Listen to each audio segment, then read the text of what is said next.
Hey everybody, welcome to Backyard Blue, just two brothers talking sports and whatever else comes our way. I am brother number one by birth order anyway. That is me, Blake Miller. My students call me Mr. Miller. Mama calls me Moose. Brother number two on the other side of the screen, that is my brother from the same mother, Hunter Borland. Hunter, the hunt daddy, the head hunter. My daughter calls him Hump. Hump, what's happening? Not a whole lot besides not being able to really move my neck much. It was a good Super Bowl Sunday and weekend for me, anyways. But watching it snow right now. Oh, But that's other than that, cool. everything's good. I'm jealous of the snow and the good Super Bowl day.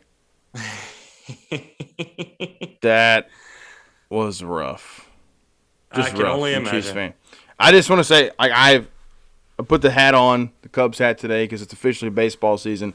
I'm not expecting anything from them, of course, but trying to turn the page and forget that disaster of a game. So this is going to be a little therapeutic, little get it off your chest, put it out there. I'm going to go if you're okay with that. I'm just going to let it rip. Yeah, yeah. That cool with you? Real quick before you do it, You called I it, by the way. think I did call it. I think that if the Cowboys ever make the Super Bowl, or they'll make it again at some point, but when they do, I don't think I want to watch it. It's too stressful. I can only Dude, imagine. Like last night, there was two dude. Chiefs fans next to us, and it just felt like they were miserable the whole Yep. time. And I was like, I don't want that. But I'll let you roll. There's a different thing, it's different when you're there for the first time. Like the last year I had this like sense of elation. I almost like expected us to lose because that's just what our franchise has always done. We've gotten close and, just not quite gotten over the hump. We've had good teams, good teams, good teams and not been able to crack it, just not been able to finish the job. The difference with last year, I mean, I just didn't. I don't know I didn't have an expectation. Yesterday, I went in, and every game this year, I've gone in as the favorite, expecting to win, like get the job done. That was the expectation. So it's a different. It's the first time, and I remember rooting for a team that way, and it is Yeah, kind of stressful because the only like when you win, it's not elation, it's relief. You know. that's what April said. She's like, when I watched the Giants, I mean, that's her team, and when they were winning, that was kind of her peak of being a fan of a team. And she was, I guess, she was telling you so superstitious that she stayed home and didn't go out with all her friends to watch the game. Yeah. In '08 or whatever it was, '07. It was like because she thought like it had something to do with her winning, and if she went out and they lost, she would never be able to forgive herself and Yeah, I all know. this. So it's like, yeah, I don't know. I don't know if I want that stress in my life. It is definitely like it's a different experience watching the team when you're the favorite, the heavy favorite, the defending champs. I really hadn't experienced that with a team I loved that much. I'm going to go ahead and get right into it. First off, an offensive lineman should be on the cover of Madden. An offensive lineman should 100% be on the cover of Madden. Um, I just you gotta have blockers, 100%, 100%. You gotta have blockers. Um, Without Eric Fisher, we didn't have enough. We just didn't have enough. I owe him a huge apology. He Yeah, that one backfired on you. he deserves all the and I really didn't think Rimmers had played well enough to make me feel like okay, we're gonna be fine. But because he'd been subbing for Schwartz, who honestly had been the best right tackle in the game, and we hadn't it hadn't killed us yet. So I was like, okay, fine. We've been dealing with a bad offensive line, but maybe Fisher was the pillar holding it all up, and that's very possible. He was the glue holding the whole thing together, and without him, the bad offensive line finally caught up. Mahomes was pressured on more than half of his dropbacks last night, and check this stat out. From non-blitzes. Yeah, from non-blitzes. You were right about them getting four. I knew they'd get pressure. I just never thought it would be that much. Like this was a revolutionary game of pressure. This was the most That pressure front four any. was different. Yeah, that front four was different than anything y'all played. Yeah, especially from that Bills. It was a totally different defensive line from that Bills game. Like just the way they play, the way they're physical. I don't think that front four is just. It's a combination of them being good and our offensive line being awful. So it was like you said, the perfect storm. But Mahomes traveled 497 yards before making a pass or taking a sack. That is the most of any quarterback in any game. Not a Super Bowl, not a playoff game, not a Chiefs game.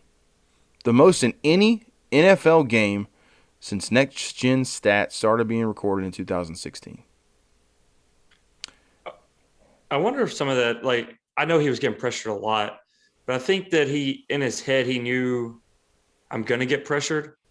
And in some cases, left the pocket maybe before he needed to, trying to do a little much. So, not saying that he wasn't just getting pressured, but I do think some of that is him trying to do more than maybe in some cases he had to, but that's just on a few plays, not everyone, because most of them he was just getting chased around. He was running for his life. He was pressured on more than half of his dropbacks. The amount of pressures that he had, I believe it was 29 of 56 dropbacks. The amount of pressure that he had was the most in any game in Super Bowl history out of 55 games. Like I'm saying, this is not they got a little bit of pressure. They were able to get home a couple times with rushing 4. No, they obliterated the Chiefs' offensive line. It was just a massacre in the trenches. And on both sides. I don't know that I expected that much. And honestly, the Kansas City D-line and the Tampa O-line was not a huge mismatch. It was more like that was Tampa scheming correctly, getting rid of the ball quickly. I didn't feel like that was a huge mismatch. The mismatch that sealed the game was the Kansas City offensive line against the 4 out of 5 backups in your only starter remaining as your worst starter. It finally caught up to him. They've been playing with a hodgepodge offensive line all year, and it finally caught up to him. And Bowles was right to sit there and not blitz. Now, the other thing I have to say, while the play calling of Bowles and even Leftwich was great, they know that as an offense, the only thing you got to worry about with Kansas City, not the only thing, but you do have to worry about pressure. Spagnuolo is great at generating pressure. They got rid of the ball quickly with screens, and then kind of took them out a little bit. They weren't able to just blitz as much as they'd like to, slowed the defense down a bit, and that worked. They didn't take deep shots. They just took what they gave them, and they kept giving them little bitty things here and there, and Tampa kept capitalizing on it. It felt very New England-like. And I think that just shows Tom's influence on that team over the last couple months, especially. On the other side, the play calling from Andy Reid, I can't hate on Spagnuolo. They were dealt a crap hand with the bad calls and bad swings of momentum here and there, the undisciplined play on our side. The play calling from Reid and Bieniemy last night was the worst I've seen in 3 seasons. Maybe since there's one game or two last year where I felt like he just didn't quite let Mahomes go. And in this one, when you're getting pressure at that rate, you can't keep taking deep shots down the field. It takes time for receivers to get down the field. You can't keep doing it. You got to take a little dink and dunk. And I felt like they would do this, and they get 4 or 5 plays in a row that worked by getting 6, 7, 8, 10, 12 yards a pop, 5, whatever, but getting positive momentum. And then they try to take a deep shot, and the pressure would get home, and they'd lose 12 yards or have to throw it away, or he's running for his life and throws a pick. They couldn't continue the momentum with the small gains. They kept going for the jugular, but they couldn't. You can't do that. If they would have continued to claw and take a little bit, and part of that is Mahomes' personality. He wants to go for it, but I think the way Reid has changed how he coaches, he's gone more towards trying to get the deep shot, trying to get the home run. He's kind of gone away from the short West Coast offense stuff, and at times that's necessary. That was the hand that Tampa dealt you last night. They were not going to let you get deep, and they were going to pressure you. But they gave you the middle. They gave it to you enough where you could have done something with it. I know Devin White did a good job on Kelsey last night, even though Kelsey had his 130 yards receiving. He was because awesome. Because he's great. But Devin White's awesome too. I don't want to take anything away from him. But there were shots last night in the middle of the field they could have taken. They just kept chipping away. It's a completely different football game. But they kept trying to go for the home run. There was a desperation. It reeked of desperation from them, and I didn't like it. I was completely not a fan of it. He had 9 passing yards in the first quarter. He would. I know that turf toe thing, but you can't sit here and blame it on that because 2 weeks ago he had the same thing and he played Yeah, completely fine. So, but he looked slow. Like even that first run when he got out of the pocket, got a first down. I looked at April and I was like, that didn't look no, I right. said the I same don't thing. know. I was like, I don't know if it's the turf toe, if he's just if it's just not there. But from the first run, and it was, a good play or whatever. But from the first run, I was like, it just they look slow. The I entire had the team looks same slow, feeling. and I think they decided that we're going to rush up the middle. We're going to let Travis Kelce get 10 yards at a time if that's what they want to do. But Tyreek Hill is not doing anything in this game. They wouldn't take the 10 yards to Kelce, though. That's the thing that bothered me is they wouldn't take what was given. This should have been a huge Sammy Watkins game. This should have been a huge Kelce game. It should have been a huge Robinson game. Those guys should have eaten over the middle in this game. But the same thing happened to them in the Falcons game and the Raiders game earlier in the year where they just kept pushing for the big play because that's what they've always done. Yep. Is get the big play, they get a little momentum, they come back with a big play the next series, more momentum, and then you're killed. It's the Golden State Warriors wave where they drop 20 on you in about 2 minutes.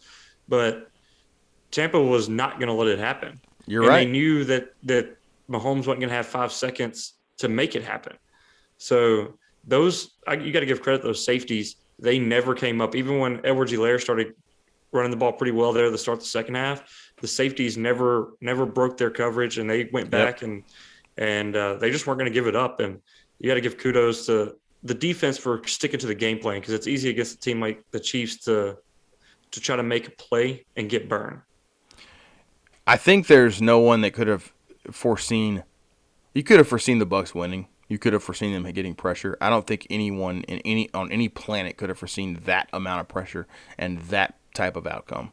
Like, and if you did, it's like, okay, it's a 1 in 1,000 shot that would have happened. That was brutal. I didn't call for that, but I said that's what has to happen. I didn't think it would happen like that, but that's what had to happen. I didn't think Reed would get outcoached by Todd Bowles. I didn't see that coming. I didn't see them being unprepared. I just kind of thought, it's the big stage. All right, we're not going to dig ourselves a hole. And I'll mention this in a minute. There was a lot of plays that swung the game. Some of them were at the hands of Tampa. A lot of them, and I think most of the momentum swings were either the Chiefs shooting themselves in the foot or the referees making a bad call. I think the biggest single play of the game was Matthews' pick being reversed by a holding call that shouldn't have ever been called. Ever. Because the same stuff definitely was not getting called on the other side. That shouldn't have been called. All right? So that's a 0-point drive. Should have been. And this is only the biggest play of the game because I think of what it turns into. So then you hold him to a field goal. What do you think? Suckup kicks the field goal. Hardman's 1.5 yards offside. He was 1.5 yards offside. I can't say it without gritting my teeth. I was so mad about it. And then, next play, touchdown. You can only hold up for so long. You can't give Tom Brady 3, 4, 5 chances. That pick it was all momentum. And the defense was playing so well at that time. And it just changes things. Defense, you need that feeling on the defensive side. So that to me, that was the biggest play of the game. The other one that was just as big, I think, was the decision to call timeout on 3rd and 1 with time running out in the second half.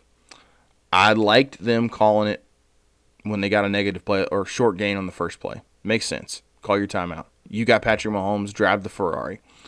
But then when you did it again, when it was next play, it was going to be 3rd and 1, 3rd and 2, it was like, all right, we got 40 seconds, and we should have just let it run out and go into the half 14-6, one possession game, you get the ball back. But it was this arrogance that I think, honestly, we've deserved to play with for a lot of the year. There was this arrogance about the way that Reed and Bieniemy coached the game last night. Like, no, we're going to figure it out. No, we're going to figure it out. No, we're the Chiefs. We have Patrick Mahomes. The Chiefs is the Chiefs. They say we're eventually going to turn it on, and it just everything reeked of a lack of discipline from our side, from the coaches all the way down to Mahomes to the wide receivers to the defensive backs to Hardman lining offside. I told you that you'd be able to attribute. You said you'd be able to attribute generating pressure with 4, and I think that's obviously a key for it. But I think the other one is the unforced errors, and I think the unforced errors set up the pressure, for being a bigger deal. Once the Chiefs had all these unforced errors and had to play from behind, they could no longer dictate the pace of the game. Well, the Bucs could just pin their ears back with those 4 and just say, all right, we're getting to the quarterback every time. And that was they didn't have to worry about trying to contain any run, trying to have any kind of containment or anything. They're just like, we're going for Patrick Mahomes' throat every time. And they got to him quite a bit. Yeah. But the hole they dug was what I think allowed that pressure to become like a revolutionary pressure game. The pressure was going to be there no matter what, but it allowed it to become something that no one could have ever predicted because of the unforced errors. Yeah, it's I know the holding call and stuff like that, but I mean, I don't know. I don't think the Chiefs last night, and I know their offense is great and whatever, but I don't think they could have scored enough with Tampa last night. Now with the way that defense was playing, and Tampa, after the first 2 or 3 possessions, once they got rolling, the defense had no answer. Like they could have handed the ball off the Fournette 40 times in that game, and they would have never stopped him. Or they could have thrown the ball to Gronk or Antonio Brown or Mike Evans. I mean, they never really even opened it up. They were just like, oh, well, we'll just take these little 5-yard passes and we'll hand the ball off and you're not going to stop us. And that offensive line controlled that game. Chris Jones was out of the game mentally within the first 10 minutes. He gets so upset, and I don't know, it's the fire that makes him probably pretty good, but I don't watch every game. But I don't know, that game felt controlled by Tampa after the first quarter, the entire time. I think the Chiefs and the refs handed them control. And then once they had control, they never let it go. It's kind of how I felt. The refs, but that was the worst. The holding call was the worst call of the game. Before the refs, even that call, Tampa Bay should have been up 14 at the goal line. You're not stopping them most times. I know that's a big stop, but that should have been a touchdown. So, they moved the ball the entire time. And I get the hold, but that's kind of what the cornerbacks for the Kansas City's done. Listen to people today, all year, it's stuff they gotten away with is holding and playing very physical on the outside. And I don't know if that's something that maybe well, Cheffers and his crew lead the league in penalties per game. They average 16 penalties a game. So I guess the Chiefs had to know they couldn't do that kind of stuff, and there's a lot of ticky-tack stuff that they didn't. The thing that was frustrating was Tampa did way worse on some of their things. Like there was an instance, and I put this in the notes too about another big swing. There was a Travis Kelce play, and Devin White, or it was White or David, got there like a second and a half early, damn near tackled him, and he didn't get a call. Pringle gets held in the end zone. It was Tampa did just as much as Kansas City did, but they flagged Kansas City, and it's like they came in and said, we're going to look for this, and anything that looks like holding, we're going to call it. And I don't know. I thought, and I think most of the world knew that the officiating was really bad in the first half, and that contributed to the Chiefs' demise. But obviously that's not the whole reason they lost the game. But if you say it's not a contributing factor, I think it's bananas. Because the first half there was a couple of calls, but the second half proved that it had nothing. It didn't matter if the officials what they did. The second half played out differently because of the way the first half played out, though. I guess that's the point I want to say is the second half had to have been different because of the way the first half played out. It's not. I'm not. This is not an excuse. This is saying you can't ignore what happened. It dug the hole. The Chiefs didn't have to change. They didn't change the way they played the first possession of the second half, though. They didn't have to change the way they were playing the game in the second half. They came out there running the ball fine. When they got in the red zone, they had horrible play calling. I think there's more to. I get it that interception was huge. It was and being turned around but. If you don't get a touchdown when Hardman lines off sides on a field goal, that's just as big. But I hadn't heard anybody say anything about that today. It's all been about either refs or whatever. I don't know. It just you wouldn't have been in than that. And yeah, that's why I'm saying though. It's like, but I'm saying that's one of the factors. I think it's just that is maybe not equal to the pressure, but it sets up that combined with some really, really dumb, undisciplined plays. We're talking drops from Hill, drops from Kelsey, who never drops anything. Jones' unnecessary roughness call. It would have led to a 3rd and 8 with defense having momentum when they're playing well. Instead, it's a first down, becomes a touchdown drive. So I feel like every time they gave Brady and Tampa a chance, they capitalized. It reminded me of the old Grizzlies Spurs series. It was like as soon as you made a mistake, they were coming for your throat. And Kansas City just made too many mistakes, and it like I felt like a lot of the mistakes had nothing to do with Tampa, but then once the hole was dug, Tampa buried them. I think I felt like the first half the score was fraudulent. It was one of those things like, golly, it's 21-6, and this felt kind of like an even game in terms of what I saw on the field. And just every single break, and some of it was self-inflicted, some of it was influenced by Tampa, some of it was influenced by the refs. Every single break went Tampa's way, and it's just like that in football sometimes. It's just like that. I feel different because you texted me saying, man, this is the refs are, I forget, or man, this is rough or something like that. You text me, and it's 14-6. And at that point, I was like, man, you should be happy because it could be 21-6 because that's at the goal line stand. It should have been 21-6. Like, if I were like at that point, I'm like, man, I would feel very confident right now because if we can go into half 14-6 and then y'all did it to yourselves, like y'all let them score that's at what the end I'm of saying. the half. That's what I was worried about was bad coaching moves. You know, and I'm still upset with Hardman for lining up off sides, but we should never have been in that position for that to happen. The holding call was bad. I did think the pass interference they gave Evans in the end zone, like nobody calls that.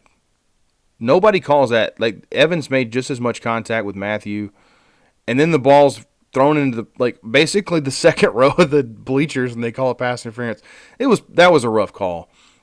If that drive ends in a field goal and it's 17-6, I think you have a different feeling coming into the second half. But even then, going into the second half, they kick a freaking field goal. Like, you're kicking a field goal against Tom Brady down 21-6 to make it 21-9. Like, why? You took a 2-score game and make it a 2-score game. We killed Sean McDermott for that 2 weeks ago. Like, making a 2-score game a 2-score game against the best offense in the league. You can't turn around and do the same thing. Like, yeah. This is – a lot of people are going to attribute this game to Tom Brady, like being what he was. He wasn't awesome last night. He was good. He was himself. But I could tell you 4 things that influenced the game more than him. Great coaching from Bowles and Leftwich. Terrible coaching from Bieniemy and Reed. Poor officiating. And the Chiefs being completely undisciplined. You know, and making uncharacteristic mistakes. Then it's Brady. You know? But Brady's going to get the love and get all the accolades. There were multiple things that contributed to this. It felt like everything the Chiefs you would hope to go their way just didn't. It was the worst game I've seen them play since Mahomes became the starter. It felt like that's just what they did all year, and it caught up to them. They weren't great all year. They won, but it was never this bad. They thought they could turn it on at any point in time. It didn't matter. We're better than you. There's an arrogance and a cockiness about it, and they got caught. Yep. And when they got punched in the mouth, like the Antoine Winfield, you know, Tyreek Hill's been a front runner forever, and Antoine Winfield did the peace sign. Like they ate crow. I don't know. It is like they came out and they weren't disciplined, but they weren't disciplined all year. Like it's hard. I told you it's hard. It was never that bad, though. It was never to that level. I think because the reason it was to that level is because they got exploited, because they did get killed. So it made it even glaring. The issues they had and the mistakes they made, obviously because it's Super Bowl and 130 million people are watching, but because they got buried because of the mistakes. Yep. Speaking of that, 130 million people, what the heck are the other 200 million people in the country doing on Super Bowl Sunday? Like, what do you do? How does only a third of the country watch it? Chris Harrington was like, I had no idea the Super Bowl was last night. We were watching a movie or whatever, and my daughter was like, hey, the Super Bowl's going on. I said, people just don't care. I said something in class. I was asking all the kids, like, Chiefs or Bucks? And they're like, Chiefs. Chiefs, this is Friday. Bucks, Chiefs. And I get up to a couple kids and I'm like, what are you talking about, Mr. Miller? It's okay. Whatever. I'm just going to move on. I wish I hadn't talked about it at all. I didn't get as much hate as I thought I'd get last night. I thought I'd get a bunch of shade thrown my way. I got it more from students than I did from anybody. But last night, I think I got at least like 7 or 8 texts that were like, hey, man, you okay? Like, Well, I told you, genuinely worried. if the Chiefs would have won, I'd have been happy for you. But for the NFL, I didn't want them to. And it was kind of fun rooting. I was rooting for Tom Brady and Gronk. Like that first touchdown, I actually like popped a little bit. I was like, man, because I didn't really care. I was, having fun watching the game and not being stressed about who's playing in it. But it was kind of weird being a Tom Brady kind of supporter because he was an underdog. Yeah. But yeah, well, what else you got? Anything else? I was gonna say I think Brady's gonna get all the credit, and I really don't think that it was all him. I think he's 1/5 of the equation. That's how it goes in everything, though. I know, but I think he's gonna be like, oh, Tom Brady's the GOAT, and he is. It's undisputed at this point, but it was undisputed before the game last night, and I do think ultimately it was beating yourselves and having bad calls dug the hole, and then Tampa Bay did what other teams hadn't been able to do. They didn't let them bounce back up. They took advantage of the mistakes and said, all right, you're going to spot us a lead. We're going to change the way we play, and we're going to bury you. We're going to pin our ears back. We're going to put even more pressure on you with these 4 guys because we're not even going to worry about the run now. Forget trying to have any kind of contain. We're getting to the quarterback bottom line, and it changed that didn't let them recover. And that combined that with some bad play calling, trying to be too gimmicky and trying to go for deep shots. It just didn't work. And like Tampa had the perfect recipe and the Chiefs had the worst one. And it just happens that way. I do think the Chiefs will come back better from it. I think they'll come back, and I think Mahomes will try to, he'll go scorched earth. He already said today, he's like, this loss will motivate me for the rest of my career. And I think he'll demand a different kind of excellence. I think he'll go full Jordan and demand a different kind of excellence from himself and from others around him. I think he's got that, like, mentality. It'll be like, okay, I'm going to remember this more than I'm going to remember any other wins.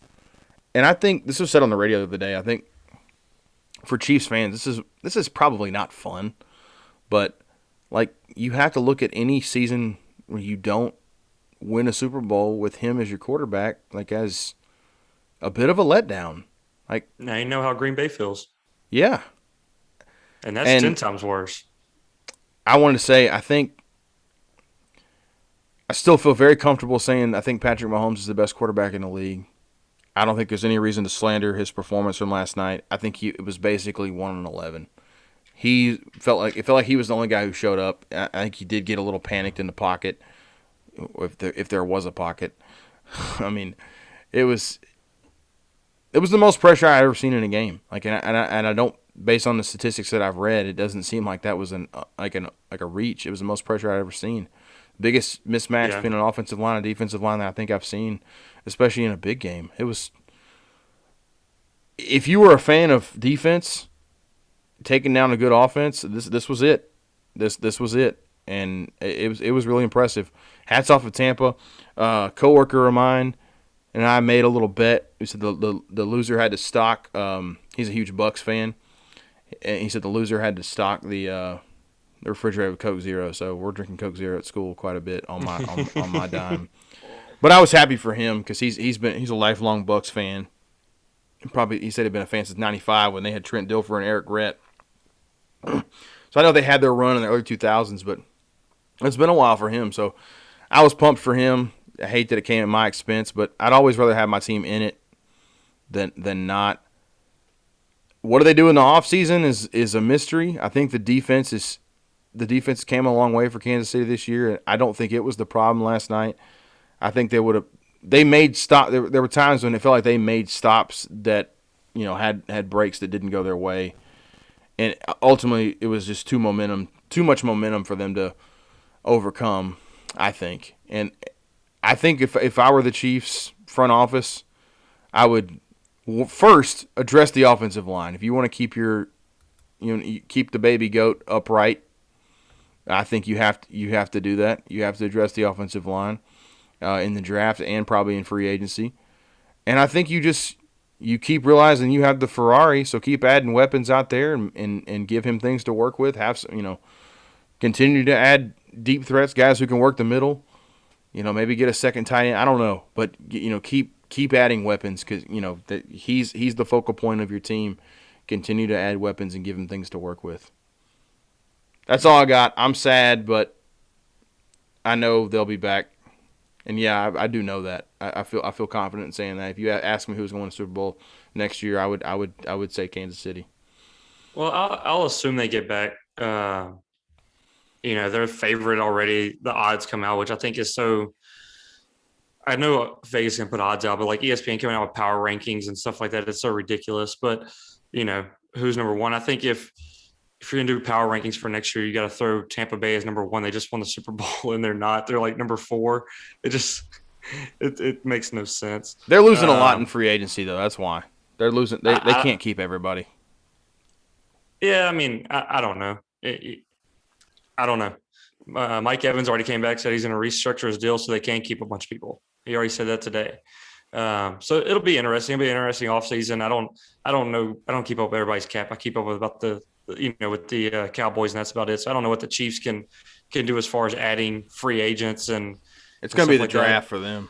I do think Tampa is going to kind of have people going to them and signing vet men's because they want to go play with Tom Brady. I think him winning the Super Bowl will just, make that even more true. I think they're going to get talent down there regardless for pretty cheap. You pretty much hit on everything. I mean, there's nothing I can really add to it. That was your game. I enjoyed watching it. It was probably the most fun I've had watching a Super Bowl in a while. April and I got back from Memphis and just went straight to Buffalo Wild Wings. Got there like 45 minutes before the game and just hung out and watched it and ate some good food and whatnot. And it was a fun game. It was entertaining for the first half, and then the second half was just boring. We were just kind of drinking and watching, But I did tell her I wish she was here because it's getting ready to kick off. Bucker's like walking back. And I've been watching Tom Brady, and the way his demeanor last night was something different than it was that the Michael Jordan, like when he walked on the floor, like it just looked different. And Tom Brady looked different last night. And I looked at her and I said, the Bucs are about to blow them out. And I wish she was here because she could verify that. I was like, they're going to blow them out. And I tried to go on FanDuel and do a money line bet. I was going to put not a huge amount, but $50 or something like that on the money line. And FanDuel was so busy that I couldn't get the bet through. It wouldn't let me place the bet. But so again, Bucs D line dominated. Offensive line, I thought in the second half the Bucs offense was more impressive because Leonard Fournette he was running over everybody. They could have got 5-6 yards of carry every time they handed the ball off if they wanted it. But the one thing that I'll throw out there, kind of on top of what you were talking about with pressure, the Bucs blitzed on 9.6% of dropbacks. That was the lowest by a Bowles-led defense over the last 5 seasons. We know he likes to blitz, going back to him being the head coach of the Jets. 4-man rush got 16 pressures, 34% of the QB rate or the dropback rate. And then Bowles, three lowest blitz rates have all come against Andy Reid because he knows, Mahomes is going to tear his blitz apart. But that just shows like that 4-man rush was just obliterating that offensive line. And to go with all the other stats that you threw out there, that put that one out there was just, they didn't do anything crazy. They really didn't. Back in two men deep, and I think they blitzed a corner a couple times and got to Mahomes. One of them, and that one hit Sue, and was it? I forget who the other guy, but when Mahomes fumbled and they called him down or whatever, that was a hard hit. Oh, man, he took a few last night. I was worried for his health. I was like, can we put in Henny in the Super Bowl? Let him take the hits or just kneel? Can we punt on first down? It was, everybody, the throw he had when he was in the air, like laying parallel to the ground. I mean, the stuff he does is crazy.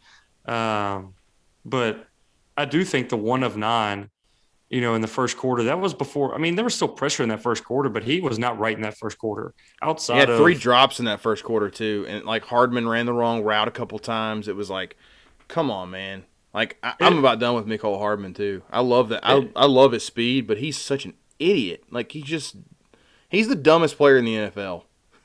It just felt like, and I said this earlier, it just felt like that they were like, we'll turn on the switch at any point in time. I feel like the only game where they played a full game was the Bills 2 weeks ago in the Yeah. AFC Championship game. That's the only time that I've watched them this year that it felt like they put together a full 60 minutes and just beat somebody down. Maybe the And Jets. Since Like, since the so that was second the half Jets. since the second half of that Tampa game, I mean, Tampa in the second half of Week 12 and then the entire Super Bowl dominated. So Yeah. it was just a carryover, and I don't know. It was Brady's the GOAT, whatever we're gonna say that. 7 titles, it's insane. I mean, he's It's got one pretty more crazy. than any other franchise in the NFL. It's bananas, man. I'll give him his flowers. He's pretty spectacular. I'm ready. I thought when he was going to the NFC, I thought I was done dealing with him and get back to the Super Bowl. I'm like, this clown again. Come on. Anyway, But they put it together, and I think they'll probably make it again next year. If I would be, or they'll be close because they figured They'll out be in something it. after y'all beat the crap out of them in Week 12, and they were a different team. Like, I think they were the best team in the NFL since then, and if they can carry that over, they'll be there for a while. The Chiefs will be there for a while, but there's the Bills will be there, the Ravens will be there, so. The Packers. I'm not afraid of anybody in the AFC. I mean, you never know what the offseason brings, but I feel like you go in thinking, all right, I feel like I can pencil Kansas City into the Super Bowl in the AFC because the rest of the AFC is weak. Like That's when you get caught, though. Well, I mean, I I think they're good enough, and I think they'll be mad enough coming into it that's the way things are going to go. You mentioned Bowles' 3 lowest blitz rates have come against Andy Reid. Andy Reid never keeps in extra blockers. And I think that's part of it. And I think last night was a night he probably needed to at least have a running back in there to chip. I think you probably should have seen a little more Darrell Williams in there. It's just not knowing your opponent. Like, you need to have another guy. Like, Bowles is not going to blitz. And it's kind of like, okay, but he's not going to blitz, so let's not keep in an extra blocker. But, like, you needed to keep in an extra blocker last night. He should have done that. And I saw a couple guys that I know on Twitter that were saying that. I was like, come on, man. Like, they know it. Why didn't Andy Reid? I was upset with that. If Andy Reid didn't win that Super Bowl last year, and you can't take that away, but if, say, that Super Bowl doesn't happen, this is his first one with the Chiefs, like, like, his reputation, he would be getting killed today. And they'd say he can't win because he can't coach the big game or whatever.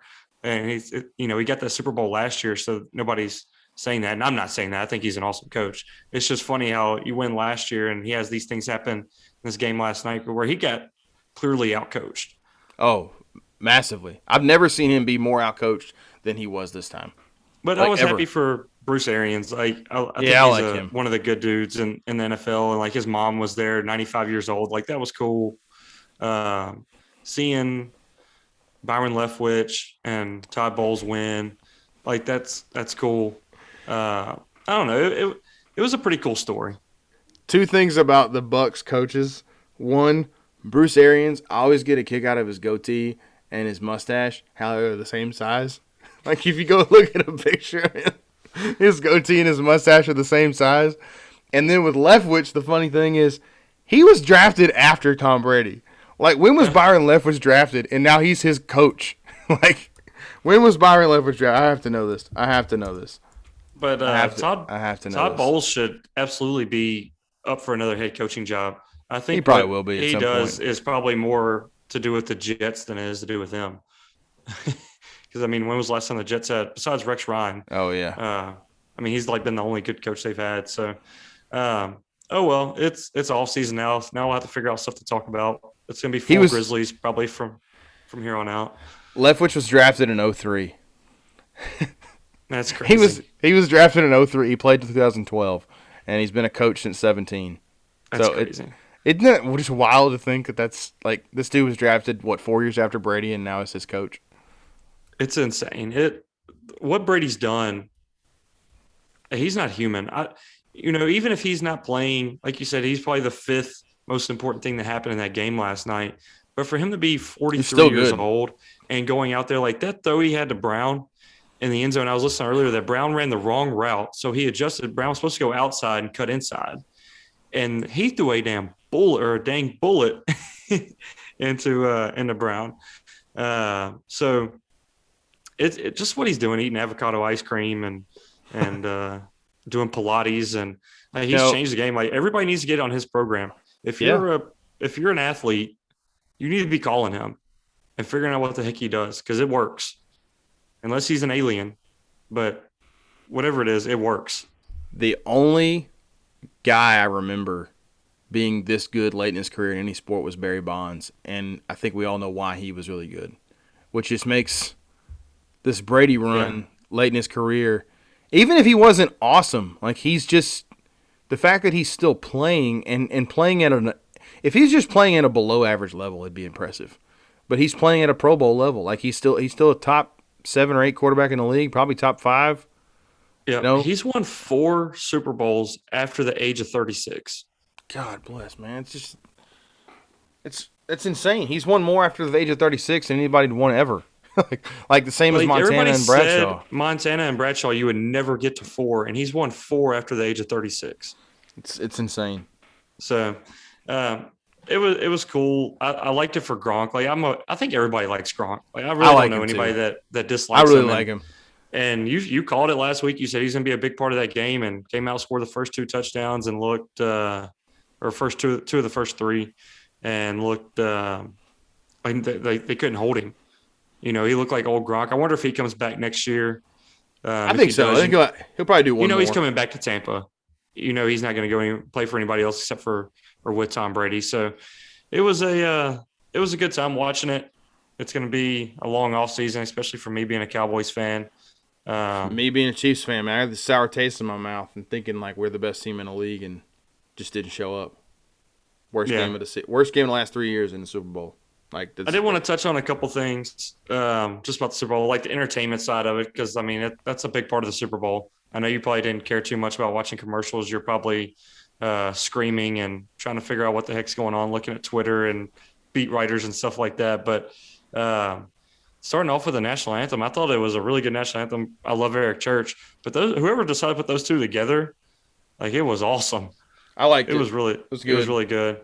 The Weeknd, I love his music. I enjoyed listening to his music, but I didn't understand anything that was going on in that halftime show.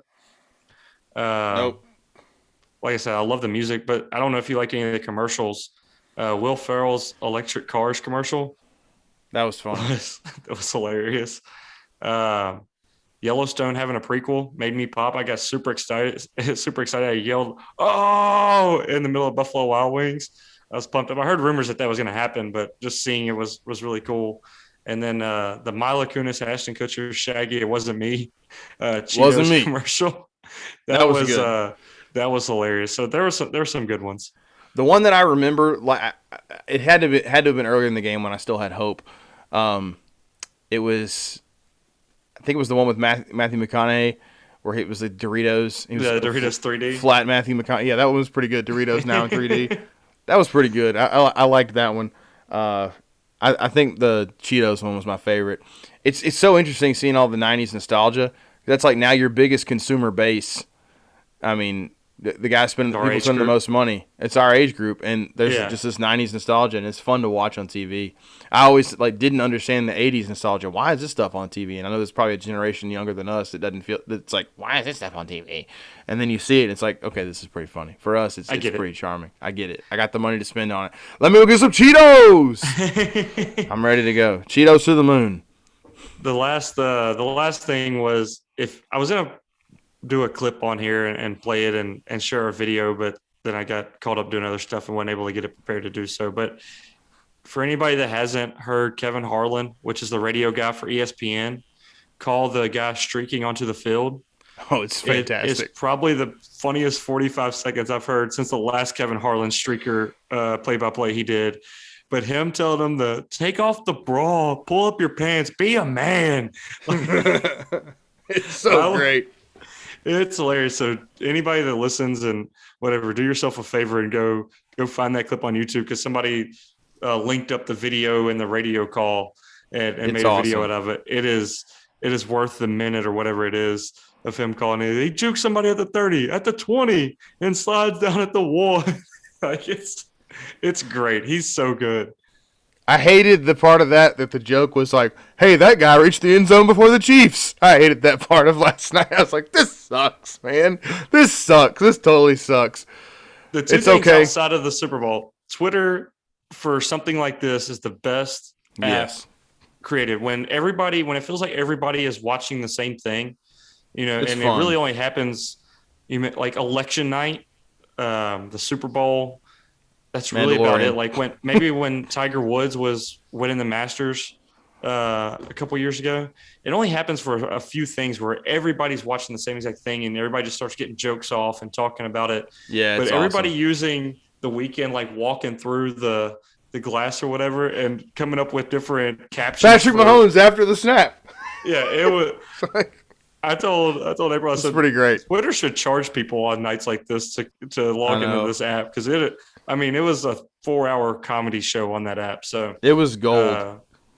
it was fun and funny, but other than that, it was fun reacting to it. I know it was probably therapeutic for you to come and spill your frustration out on just talking about it or whatever. But y'all be back. You ain't got to worry about it. Y'all are at least gonna be good or great for the next 5-6 years as long as Mahomes is in a Chiefs jersey. Y'all are good. I know it's frustrating, and you're never guaranteed to make it back to the Super Bowl, but y'all are gonna be in the hunt every year at least. Like, Yeah. unless something happens, God forbid an injury or something like that, like you're good. I woke up this morning thinking like, God, man, we should have won that game, and like how high my expectations had become for this team. And it was kind of what we said about the Grizzlies and the Heat, just kind of like recalibrate your expectations and take a step back and realize like this is the best I've ever had it as a football fan. It's probably the best I ever will have it as a football fan. I woke up and was like, you know what? Patrick Mahomes is my quarterback. Life is good, and this is still the beginning, I think, of the golden era of Chiefs football. Like if he's going to be the quarterback for the next 10 seasons. He's got a 10-year extension that kicks in this year. And I'm excited to get to watch that play out. Love the guy. I don't think anybody can question his heart after last night. He still did some things that seemed superhuman. And even though it felt like he was playing 1 on 11 at times, I don't think there should be any hate on him for his game last night. More hats off to the Bucs than anything else. They obliterated the Chiefs, and it hurt, but I know they'll be back, and I'd always rather have them in it than not, even though it's kind of stressful watching it. Hey, but what we talked about last week, Brady's probably going to get to 8. God, man. I would bet on him to win another one. He's won every 2 years since 2000. That freaking clown might get 8 with the Bucs the way things are going. He might be playing in a wheelchair when he's 76 years old, better than everybody else. Like he just, when's he gonna quit? We'll save this for another time. But I'll just throw it out there. How does this make Bill Belichick look like? And what was he thinking last night? You know what I mean? What was he thinking? But it just proves in the NFL you have to have one of the elite quarterbacks unless you have the best defense of all time. Yeah, a la the Bears when Rex Grossman was our quarterback, and it didn't matter. But you still had to have the best quarterback to win the actual Super Bowl.